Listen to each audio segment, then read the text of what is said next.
kumacha nagenda kulusa sanga 12:00 wenasanga ekisajja ekinkwata Mr. Sebunya simanyi obazaalisa wameka ngenda okuwulira omuntu mbuliri bwange ng'ambagatira omulundi gumu mu byo planning ekyokusiba maama kireke kati eriyo nga ffe abatabalina noga banzisenga mulina nanziba naye nga tukola ki obulamu buggwawo mu bulumo bw'ekitalo bwenvaamu envunyu n'ekivuuno nga yemundaba SB4 nze mbadde nsalawo maama oba asibibwe oba avunaanibwa mu mateeka avunaanibwe n'amaka gange gonna gange gano tobanjibwa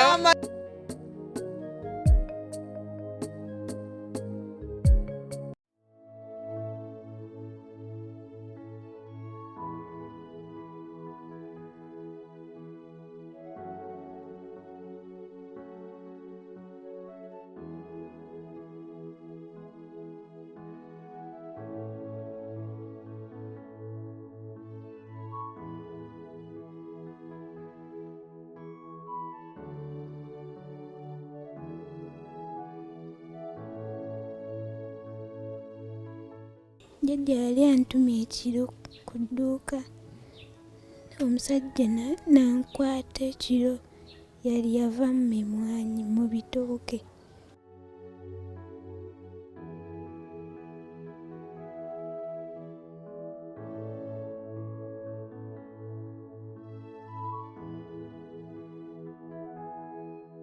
jjajja saamugamba lwaki tewamugamba jjajja nali mutya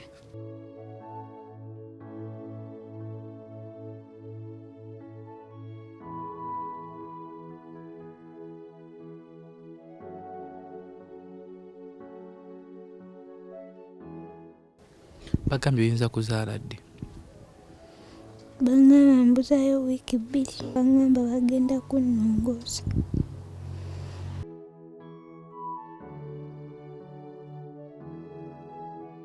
kati omwana ono bwe yajja neŋŋamba Daphine kizibu ki nga nange ndaba sikutegeera omwana kati waliwo awakaana akabeera kalwano kagenze ku ssomero kaali kasala ekkubo kati emmotoka yali ekakoonye kati emmotoka bwe yali ekoonye omwana oyo kati Daphine n'agamba mami omanyi katampita jjajja mami senga ekoonyeemu nze neŋŋamba kivudde ku ki omwana n'atandika okukaaba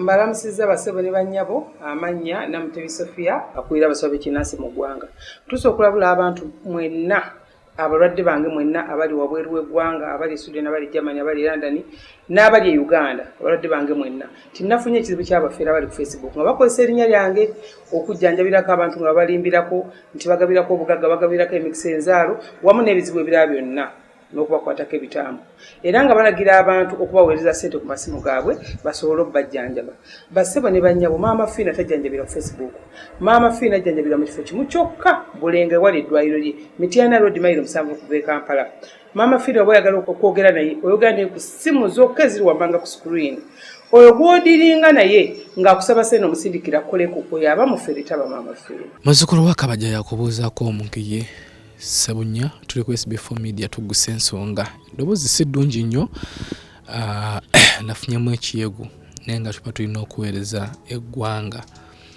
ebizibu nga bino bituukawo n'owulira nga akasimu kakubiddwa oba olina okuyimukira n'ojja okasuka eddoboozi kuba omulanga oba oliawo embeera esobola okuba nga etereera tusinzidde Makindi eno gye tusanze Daphine nga bagenda tunyumiza emboozi ye naye nga si birungi tuze nga tukola emboozi nga zino naye mbadde nsaba emboozi eno tugiwe amatu tugiwe ebirowoozo obuli awo n'okuyambibwa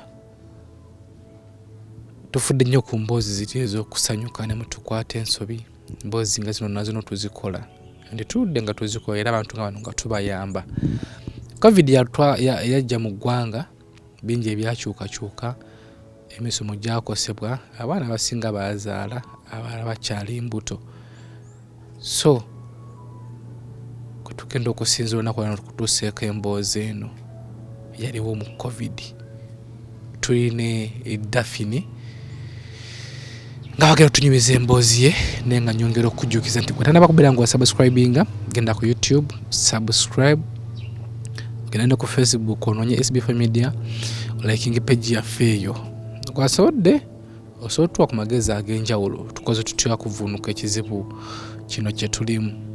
Daphine oli otya? Bulungi ssebo. Naye ogenda kwogera nnyo kuba amanyi g'okyagalina. Obulamu buli butya?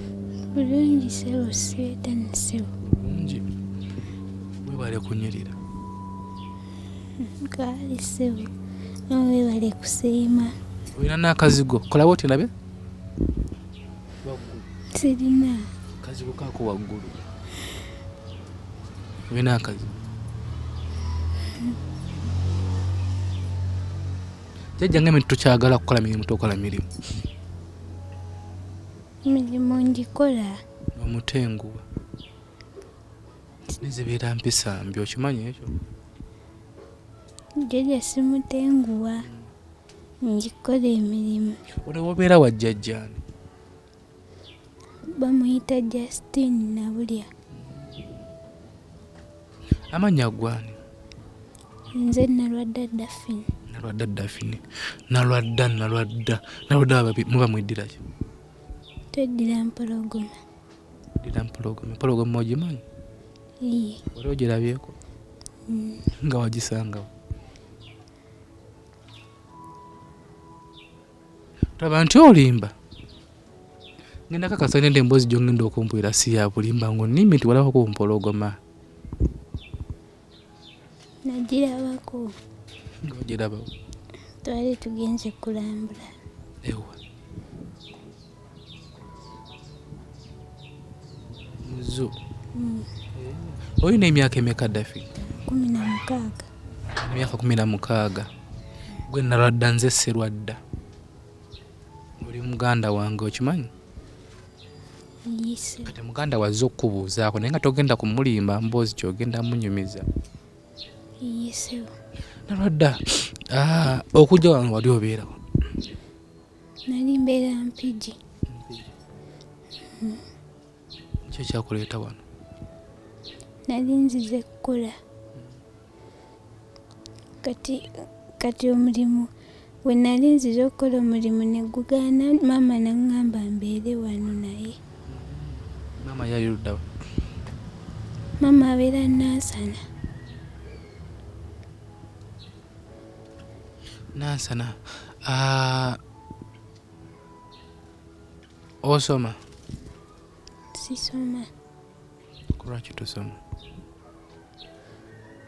School fees.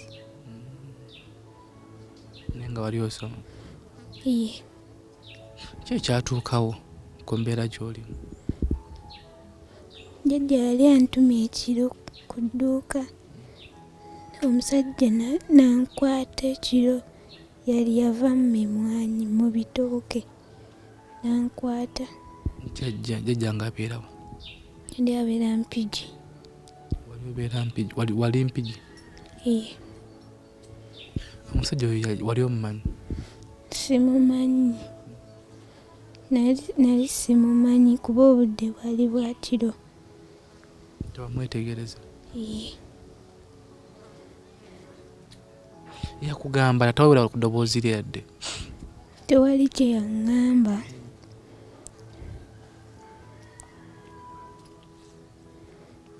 Tewali kye yagamba? Iye.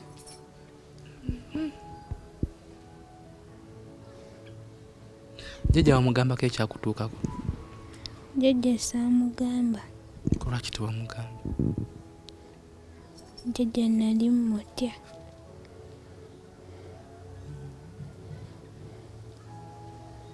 Ng'omutyako kyate nga kyali kikutuuseeko kyali kinene? Yali mukambwe era yandi nkubye.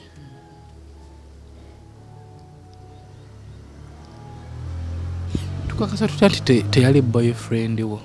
Wali olina boyfriend? Nedda. Nali mbeerawo ewaka ne bakojja nga bangi nga tebanzikiriza kubeera n'abalenzi. So ku bakojja bo bonaabona tewalina omu gwe wagambako? Nedda.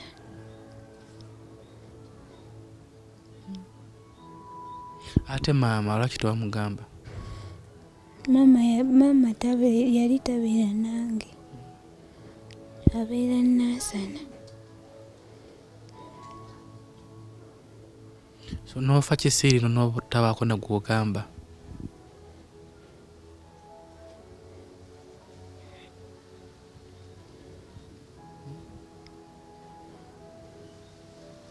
Manyi nti oli lubuto? Iye. So wawajjira eno wali wakimanyi nti oli lubuto? Iye. Nene jjajja n'otamugamba? Tontya, tunyumye olina muganda wo nze Sserwadda gwe Nalwadda. Tontya, nyumya. Naye jjajja n'otamugamba? Nali simugambanga. Yakitegeera ate jjajja ono wa wano? Anti yamala kunkambuwalira. Ne mugamba byaliwo. Omugamba oti? Nali mu kyalo omusajja n'ankwata. Kati maama n'antwala mu ddwaliro. Ne bankebera. Ne bagamba nti nno ndi lubuto.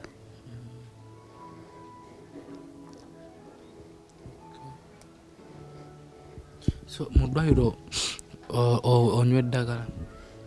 Ndinywa.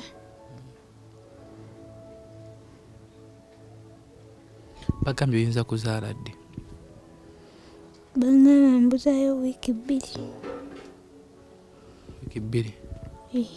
Twakatambula wiiki mmeka? Wiiki emu. Wasigaddeyo emu.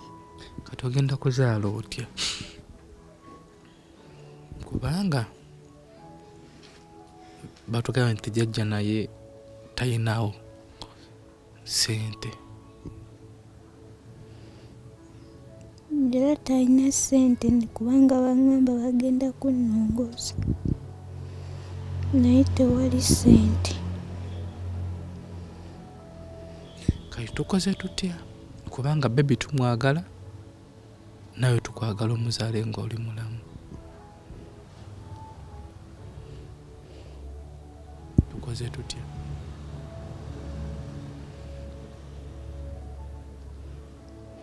Badde nsaba buli alinayo obuyambi annyamba nziruukirire.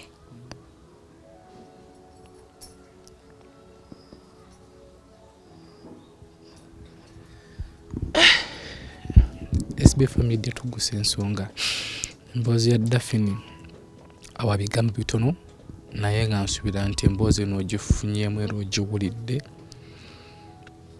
Gwe nawe naali eyo Daphine emyaka gye ayinza obutasobola kubeera ng'asindika mwana ng'agenda kulongoosebwa mwabimanyi ebintu by'okulongoosa akasente kaba kalina okubeerawo ate ng'akasente k'essaawa zino watubiridde okujja okutaasa nk'akasente tekaliiwo. Nawe tusonda alina 2 alina 10 tusobola okwekwatakwata ne tubeera nga tuwezaawo omuganda Daphine n'agenda alongoosebwa n'atuwa bebi. So bebi gwe omwagala? Iye mwagala. Onomulabirira bulungi? Iye. Abawo omuzaala tumukuggyako? Nedda mwagala. Mwagala. Onoomuyonsa, onoomubika, onoomulabirira? Iye.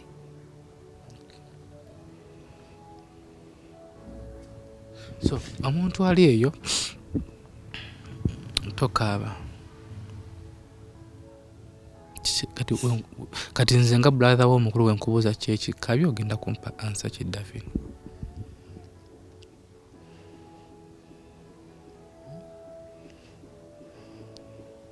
Daphine nze nga Serwadda wenkubuuza kyeki kabya ogenda kumpa answer ki? Toyina kukaaba obanga bibi omwagala buli wookaaba oba omukosa.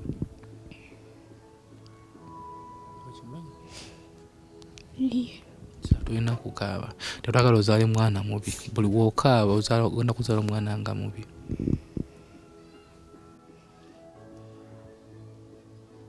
So ene gwe wena wenaali eyalabye emboozi eno nga tunyanya ku jjajja naye atubuulireko byajja bitya.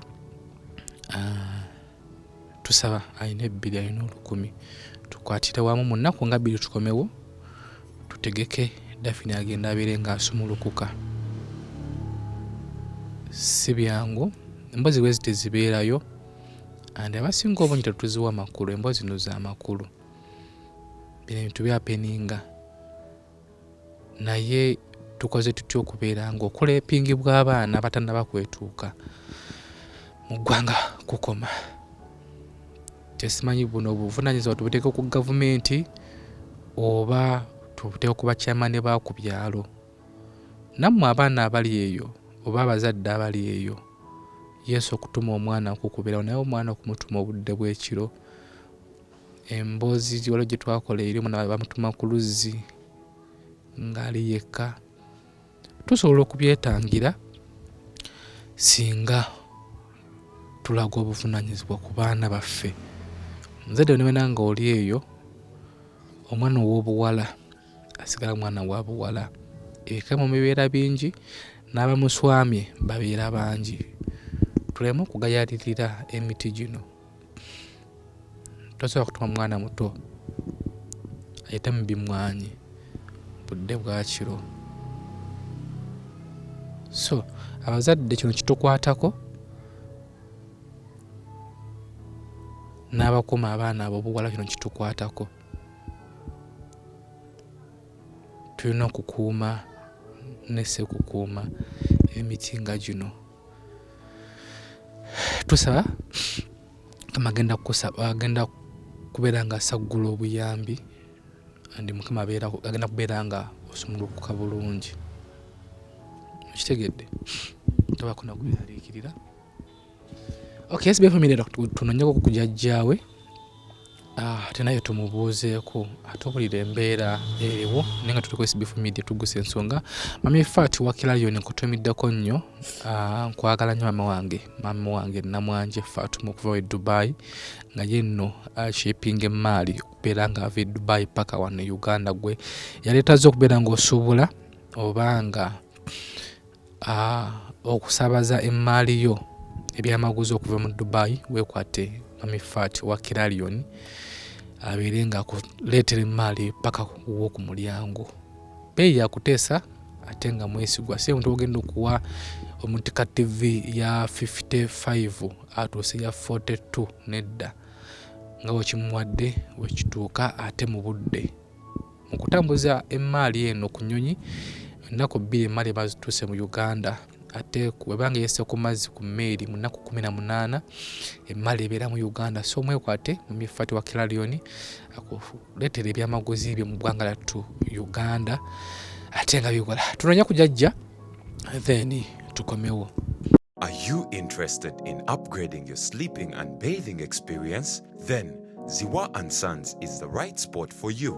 We sell blankets, bed sheets, duvet covers, bed covers, mattress protectors, mosquito nets, wardrobe, all closets, towels, bathrobes, pillows, traveling pillows, cushions, shoe rack, dyeing rack, and ironing boards. Buy all your favorite products online with comfort from your office and workplace, home, hostel at a go from our website www.ziwaansons.com and have it delivered to your doorstep. Call us on 0705 364 749 Ziwa and Sons, where comfort and luxury is a pleasure. Okay, ng'emboozi w'ogiwulidde tusazeewo kuko ne jjajja tubulire Daphine ono yamufuna atya and embeera kiki eganye. Jjajja Mukama yeebazibwe. Amina ssebo. Akuumye atya Yesu. Yesu akyakuumye. Amina ssebo. Ng'olabye ne Daphine. Daphine ndabye naye tukkiriza Katonda nti ajja kukola ebyekisa. Daphine wamufunye mu bbanga ki? Daphine yazze mwezi gwa 2. Kakati ng'embeera COVID bwe yayisa bubi abantu. Kakati era embeera jjajjawe gw'abadde naye yabadde amugambye nti eno taamu tajja kugira ng'akola ki ng'asoma. Agira asooka ajjako eyo abeeko waakola ki waayiyiza omufunireyo akantu agenda kuddamu akole ki nga nange bwe njiya. Kakati omwana ono bwe yajja ne ngamba Daphine kizibu ki nga nange ndaba sikutegeera. Omwana kati waliwo awakaana akabeera kalwano kagenze ku ssomero kaali kasala ekkubo kati emmotoka yali ekakoonye. Kati emmotoka bwe yali ekoonye omwana oyo kati Daphine n'agamba mami omanyi katampita jjajja mami senga ekoonyeemu nze. Ne ngamba kivudde ku ki? Omwana n'atandika okukaaba. Naye ndi yakifulumya nti senga ekoonyeemu nze. Omwana atandika okukaaba. Era oluvannyuma ne mulembeko n'mugamba kiki nti omusajja yankwata ate yankwata kiro ssaawa 2. Ne mugamba lwaki ekizibu ekyo bwe kyakutuukako tewayogera kugamba jjajja ate nga ye yali akutumye. N'agamba jjajja ate yali nkubye kuba jjajjaawe naye ate mukambwe. Kakati awo saamanya byaddirira. By then yali olubuto lwali tutandise okuvaayo. Wajjidde wano. Wajjidde wano nga olaba omwana olubuto lutandise okuvaayo naye ate ne sibiteekako nnyo ki mutima kuba oluusi nalindabyeko ku balwadde b'ekibumba ne ngamba omwana nga gamba ayogera akaaba ne muga naye Daphine lwaki okaaba mbuulira ekituufu. Kati bwe nagezanga ne ngamba kati nga nange alowooza nange nja kuba kyekimu naki n'oli. N'agamba jjajja yali antumye ne kibeera ABC. Ne mugamba waaliyogedde naye teyayogera. Kakati ngenza engeri gyendi nti naye ndi muweereza nakati ebigere bino nziruka kuba ngenda kuggulawo. Kati omwana ono saamuteekangako nnyo obudde naye nagenza okulaba nga kisusse ne mutwalako awo mu kakiriniki omusawo n'amukebera. Agenda okumukebera kati n'omwana ono nga talya na mmere ng'ate olubuto okukola ki yayagala kufa. So wetutuukidde okujja wano nga mbeera kyeganye. Embeera baŋŋamba nti omwana ono ayinza okulongoosebwa olw'emyaka gye egibadde gitanneetuuka ate n'ekirala era mumpi.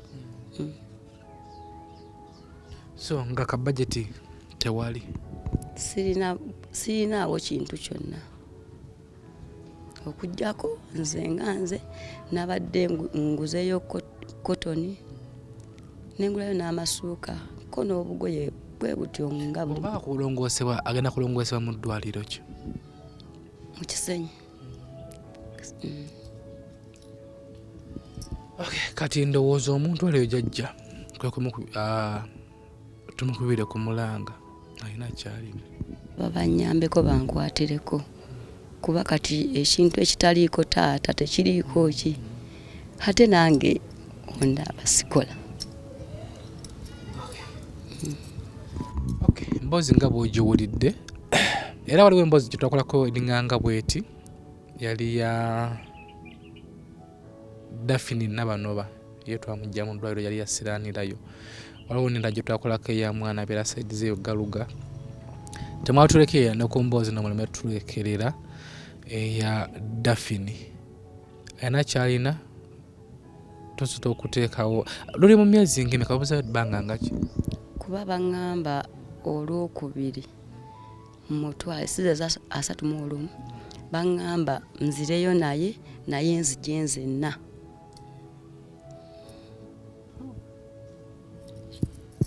ogende nga weetegese. Yes. Katusabe Mukama nti kana akatambi agenda okukalaba mu nnaku nga 2 wajja kubeerawo enkyukakyuka. Olwokubiri ogenda okutuuka. Leero lwakumeka? Olwaleero lwakuna. Katusabe kana akatambi kagenda kubanga kaleetawo enkyukakyuka kakusobozese ku lwokubiri okugenda nga wenna ojjudde. Nze muzzukulu wa Kabajja Omugeesebunnya, SB4 Media, Tuggussa Enssonga.